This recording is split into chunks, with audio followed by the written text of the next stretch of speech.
مولا علی نے فرمایا کہ 3 بندوں سے مشورہ کبھی نہ لو. آپ نے فرمایا کہ 3 آدمیوں سے مشورہ کبھی بھی نہ لو. آپ نے فرمایا کہ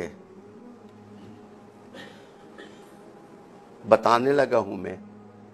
حضرت حسن مولا آپ کی محفل میں بیٹھے تھے تو انہوں نے کہا کہ بابا ممکن ہے 4.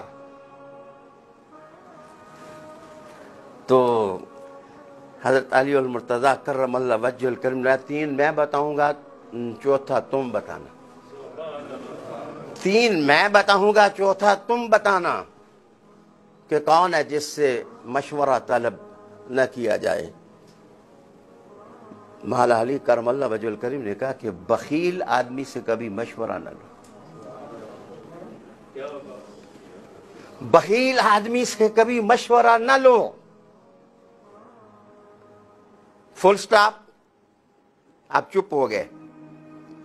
چپ ہونے کے بعد کیا انداز خطابت تھا مولا علی کا کہ آپ نے ارشاد فرمایا بخیل سے مشورہ نہ لو. پھر آپ چپ ہو گئے. محفل پر سکوت طاری ہو گیا.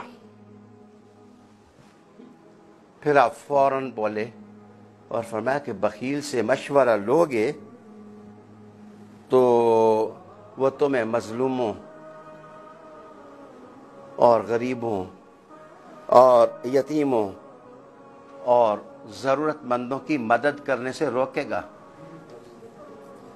وہ تمہیں روکے گا اس لیے کہ اس کے اندر تو بخل ہے، اس کا دل تو منجمد ہے. وہ تو مال کا رسیہ ہے. اس سے اگر مشورہ پوچھو گے کہ یہ ہے تو وہ کہے گا کہ بینک اکاؤنٹ صحیح رہنا چاہیے، فل سالم، اس میں کوڑی کی کمی نہ ہو. وہ پھر ادھر ادھر کے مشورے دے گا، یہ بھی ہو سکتا ہے، یہ بھی ہو سکتا ہے، یہ بھی ہو سکتا ہے. یہ اگر صبح اٹھ کے مزدوری کریں تو مزدوری سے بھی تو ان کو پیسے مل سکتے ہیں، ہم سے لینے کی کیا ضرورت ہے. یتیم کے بارے میں کہا اس کا چاچا موجود ہے، ماموں موجود ہے، ہم اس کی کفالت کیوں کریں. تو جناب نفس عیار ہے، وہ 100 بھیس بنا لیتا ہے. حضرت مولا علی کرم اللہ وجہ الکریم نے کہا کہ بخیل سے مشورہ نہ لینا، وہ غریب کی مدد کرنے سے تمہیں روکے گا. پھر آپ نے کہا کہ کبھی بزدل آدمی سے مشورہ نہ لیں.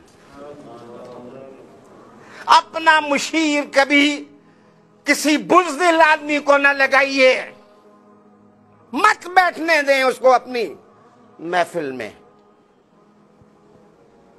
سکوت سکتا ایسے لگا. جناب مولا علی کے سننے والے چھوٹے لوگ نہیں تھے. حضرت عبداللہ ابن مسعود رضی اللہ تعالیٰ عنہ جیسی شخصیت، آپ فرماتے ہیں کہ جس وقت علی بولتے تھے تو فہم و ذکا کے دریچے کھول دیتے تھے. آپ نے فرمایا کہ بزدل آدمی سے مشورہ کبھی نہ لو. جس وقت کاوڑ کھل گئے، روحوں کے دریچے کھل گئے، شہباب کھول دیے مولا علی نے، تو پھر ساتھ ہی فرمایا کہ بزدل آدمی کی عادت ہی ہوتی ہے کہ وہ ہر کام میں تمہیں مایوس کرے گا. اس میں یہ ڈرا بیک ہے، اس میں یہ ڈرا بیک ہے، اس میں یہ ڈرا بیک ہے، اس میں یہ ڈرا بیک ہے، اس میں یہ مصیبت ہے، اس میں یہ مشکل ہے. وہ ہر بات جب آپ کرنا چاہیں میں کرنا چاہتا ہوں، وہ آگے سے کہے گا اس میں یہ مشکل ہے. مولا علی کہیں گے بزدل کی دوستی آپ کو زندگی میں کوئی کام نہیں کرنے دے گی. آپ کہیں گے تجارت کرتا ہوں، کوئی کہ آج کل مندہ ہے جی، تجارت کرنے کی کیا ضرورت. آپ کہیں جی میں کھیتی باڑی کرتا ہوں، کہنے لگے محکمہ موسمیات والے کہتے ہیں بارش نہیں ہو رہی، کھیتی باڑی کی کیا ضرورت ہے. آپ کہیں گے میں ویزا لے لیتا ہوں، میں باہر چلا جاتا ہوں، وہ کہے گا کہ آج کل حالات بڑے خراب ہیں، کہیں کوئی آپ کو پکڑ ہی نہ لے. آپ کہیں گے چلو میں نوکری کر لیتا ہوں، کہیں گے نوکری کر لیتا ہوں لیکن آج کل مالدار بڑے ستم شہار ہیں، وہ تو نوکری کرنے ہی نہیں دیتے. جناب آپ جدھر سے جانا چاہیں گے وہ روکے گا آگے سے. مولا علی نے کہا کہ ایسے آدمی کو مشیر بنانے کی کیا ضرورت ہے؟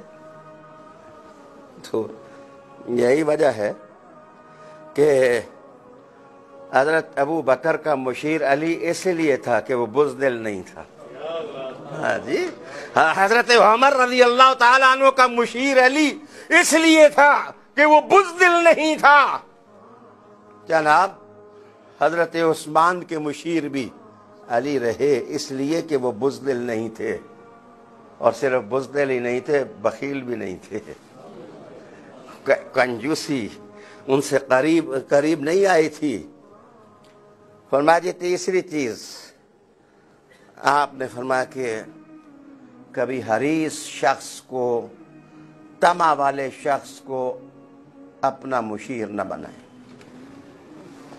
اس سے مشورہ مت طلب کریں. تو اب آپ مسکرائے ساتھ، تو مسکرا کے کہا کہ حریص آدمی جو ہے نا وہ لالچی ہوتا ہے، وہ تمہیں اکسائے گا کہ فلاں کی زمین پر قبضہ کر لو، فلاں کی چوری کر لو، فلاں کی ڈکیتی کر لو، فلاں سے چھین لو، فلاں کا مال ہڑپ کر جاؤ، قرضے کے نام پر لو پھر واپس نہ کرو. اس میں دجل ہوگا، اس میں فریب ہوگا، اور اس میں چیٹنگ ہوگی، اور اس میں لوگوں کو خراب کیا جائے گا. تو مولا علی کرم اللہ وجہ الکریم نے کہا کہ حریص آدمی کو مشیر نہ بناؤ. اگر میری بات کو صرف ظرافت پر اور خوش طبعی ہی پر مخمول کیا جائے تو میں یہ کہہ سکتا ہوں کہ آج کل تو کوالیفیکیشن یہی ہو گئی ہے، جو بزدل ہو وہ مشیر بنے، جو حریص ہو وہ مشیر بنے، اور جناب جو بخیل ہو وہ مشیر بنے. کرپشن کا کوئی حدود اربع نہ ہو، نہ شرق ہو نہ غرب، نہ مشرق ہو نہ جنوب. جناب یہ وہ باتیں ہیں جو علوی مکتب فکر سے آپ سیکھ سکتے ہیں. بات مکمل ہوئی تو مولا علی نے کہا حسن وہ چوتھی بات کون سی ہے؟ وہ چوتھی بات کون سی ہے کہ جس سے مشورہ نہ لیا جائے؟ مولا حسن نے کہا کہ بابا میں سمجھتا ہوں کہ جو جلد باز آدمی ہے اس سے بھی مشورہ نہیں لینا چاہیے. جو جلد باز آدمی ہے اس سے کبھی مشورہ نہ لیں. وہ کبھی اڑتی ٹرین پر بٹھا دے گا، کبھی پنکچر ٹائروں والی گاڑی پر آپ کو بٹھا دے گا. پشیمانی کے سوا اور ندامت کے سوا آپ کے ہاتھ اور کچھ آئے گا نہیں.